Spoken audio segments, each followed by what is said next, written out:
இறை இயேசு கிறிஸ்துவில் பிரியமான சகோதர சகோதரிகளே, வில்லியனூர் லூர்து அன்னையின் அன்பு பக்தர்களே, விவிலிய அறிஞர்கள் பழைய ஏற்பாட்டு நூல்களை 3 குழுக்களாக வகைப்படுத்துகிறார்கள். முதல் குழுவிலே வரலாற்று நூல்கள், இரண்டாவது இறைவாக்கு நூல்கள், மூன்றாவது ஞான நூல்கள். இந்த வரலாற்று நூல்கள் யாவே இறைவன் ஆபிரகாம் தொடங்கி இஸ்ராயல் மக்களை வரலாற்றிலே அவர்களுடைய வாழ்வின் எல்லா நிலைகளிலும் எப்படி வழிநடத்தி வந்தார் என்பதை அழகாக எடுத்துரைக்கிறது. இறைவாக்கு நூல்கள் யாவே இறைவன் அவர்களோடு சீனாய் மலையிலே செய்து கொண்ட அந்த உடன்படிக்கையின் கட்டளைகளை இஸ்ராயல் மக்கள் உதறி தள்ளிவிட்டு சென்ற பொழுதும் தந்தைக்குரிய ஒரு அன்போடும் பாசத்தோடும் இறைவாக்கினர்களை அனுப்பி வழிமாறி வழி தவறி சென்ற தம்முடைய மந்தையை நோக்கி அவர் எவ்வாறு உடன் பயணித்தார், இறைவாக்கினர்களை அனுப்பி அவர்களை எவ்வாறு நல்வழிப்படுத்த முயற்சித்தார் என்று இறைவாக்கு நூல்கள் சான்று பகர்கின்றன. மூன்றாவது குழுவான ஞான நூல்கள்.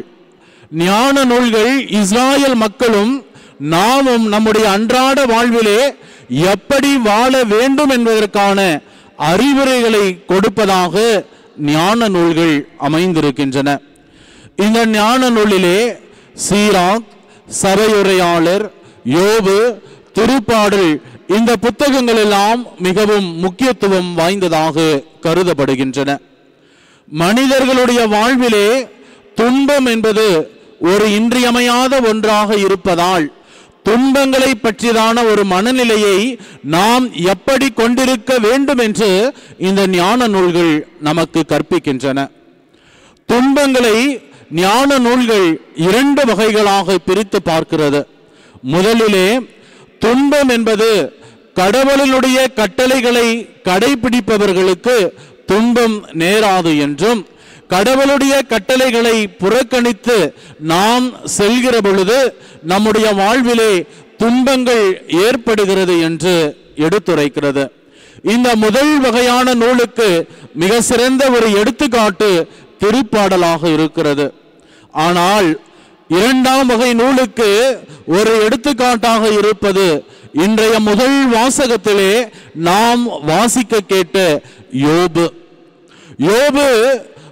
யோபு புத்தகம் முதல் அதிகாரத்திலே நாம் அழகாக வாசிக்கிறோம். யோபு கடவுளுக்கு ஏற்ற ஒரு நேர்மையான ஒரு வாழ்வு வாழ்ந்து வருகிறார். யோபு வாழ்ந்த காலத்திலே யாரெல்லாம் பொருட்செல்வங்களை பெற்றிருக்கிறார்களோ அவர்களெல்லாம் இறைவனால் ஆசீர்வதிக்கப்பட்டவர்களாக பார்க்கப்பட்ட அந்த நிலையிலே யோபு மிகுதியான மக்கள் செல்வங்களையும் மிகுதியான பொருட்செல்வங்களையும் அவர் பெற்றிருக்கிறார். அப்படி இருக்கிற பொழுது யோபுவினுடைய வாழ்விலே ஏன் துன்பங்கள், யோபினுடைய வாழ்விலே ஏன் இத்தகைய துன்பங்கள் என்கிற ஒரு கேள்விக்கு பதில் அளிப்பதாய் அமைந்திருக்கிறது ஞான நூல் புத்தகத்திலே இருக்கக்கூடிய 2ஆம் வகை துன்பங்கள். அந்த துன்பங்கள் நமக்கு என்ன கற்பிக்கின்றன என்று பார்க்கிற பொழுது மனிதனுடைய வாழ்விலே துன்பங்கள் என்பது இன்றியமையாத ஒன்றாக இருக்கிறது. அந்த துன்பங்கள் எங்கிருந்து வருகின்றன, எப்படி உருவாகின்றன என்பதை பல நேரங்களிலே நாம் புரிந்து கொள்ள முடியாது. ஆனால் எல்லா நேரங்களிலும் கடவுளினுடைய உடனிருப்பை நாம் ஊய்த்து உணர்ந்து கொள்கிற பொழுது அந்த துன்பங்களின் வழியாக கடவுளுடைய ஆசீரை நாம் இரட்டிப்பாக பெற்றுக்கொள்ள முடியும் என்கிற ஒரு உன்னதமான செய்தியை யோபு புத்தகம் நமக்கு எடுத்துரைக்கிறது. நம்முடைய அன்றாட வாழ்வில் கூட பல துன்பங்களையும் பல சோதனைகளையும் பல கண்ணீர்களையும் நாம் சந்திக்க வேண்டிய ஒரு சூழலுக்கு உட்படுத்தப்படுகிறோம். அந்த துன்பங்கள் நோய்களாக இருக்கலாம், கடன் பிரச்சனைகளாக இருக்கலாம், தடைகளாக இருக்கலாம், குடும்ப உறவிலே விரிசல்களாக இருக்கலாம், பொருளாதார தடைகளாக இருக்கலாம். எத்தகையதாக இருந்தாலும் எல்லா நிலைகளிலுமே கடவுள் என்னோடு உடன் பயணிக்கிறார் என்கிற ஒரு ஆழமான நம்பிக்கை கொண்ட மக்களாக நாம் வாழ்கிற பொழுது அந்த துன்பங்களின் வழியாக கடவுளினுடைய அபரிவிதமான ஆசீர்வாதத்தை நாம் பெற்றுக்கொள்ள முடியும். இவ்வாறு நம்முடைய வாழ்விலே நாம் துன்பங்களை அனுபவிக்கிற பொழுது இறைவன் நம்மை ஒருபோதும் தனியே விட்டு விடுவதில்லை. இறைவன் தன்னுடைய மனிதர்கள், தன்னுடைய குழந்தைகள் துன்பப்படுவதை ஒருபோதும் விரும்புவதில்லை.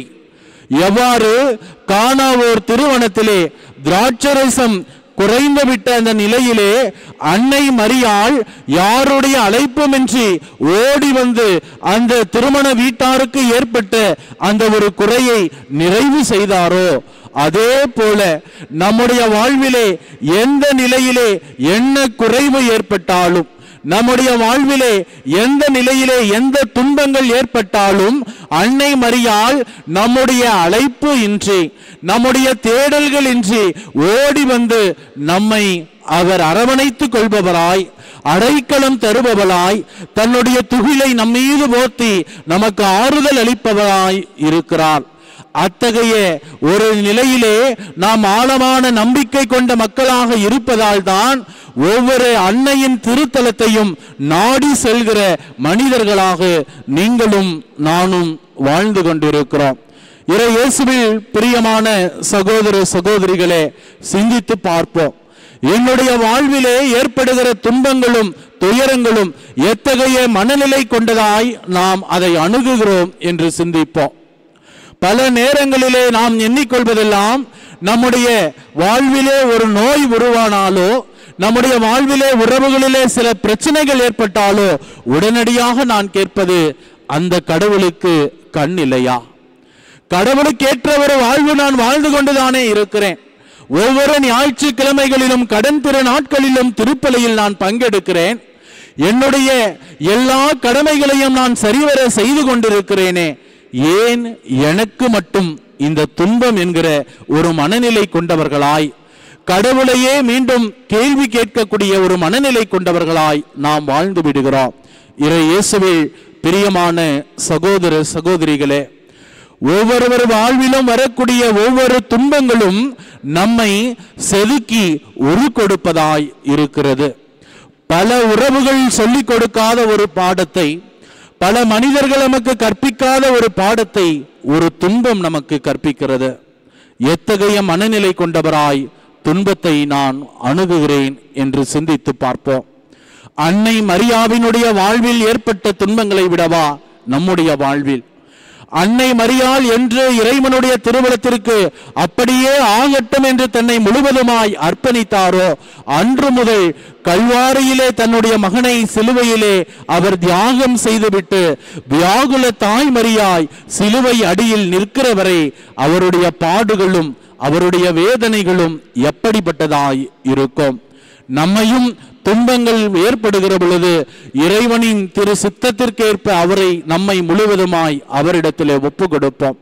நம்முடைய வாழ்வின் எல்லா துன்ப நேரங்களிலும் நம்மையே இறைவனிடத்திலே சமர்ப்பித்து, இறைவா நீர் குயவனாக இரும், உம் களியில் இருக்கிற களிமண் போல நீர் எமக்கு உருகொடுமையா என்று சொல்லி தொடர்ந்து ஜெபிப்போம். நம்முடைய வாழ்வின் துன்ப நேரங்களிலே அன்னை மரியாளை போல துன்பங்களை ஏற்றுக்கொள்பவராய், அன்னை மரியாளை போல வாழ்வின் எல்லா நிலங்களிலும் கடவுள் என்னோடு உடன் பயணிக்கிறார் என்கிற மனநிலை கொண்டவர்களாக வாழ இத்திருப்பலியிலே தொடர்ந்து ஜெபிப்போம். ஆமேன்.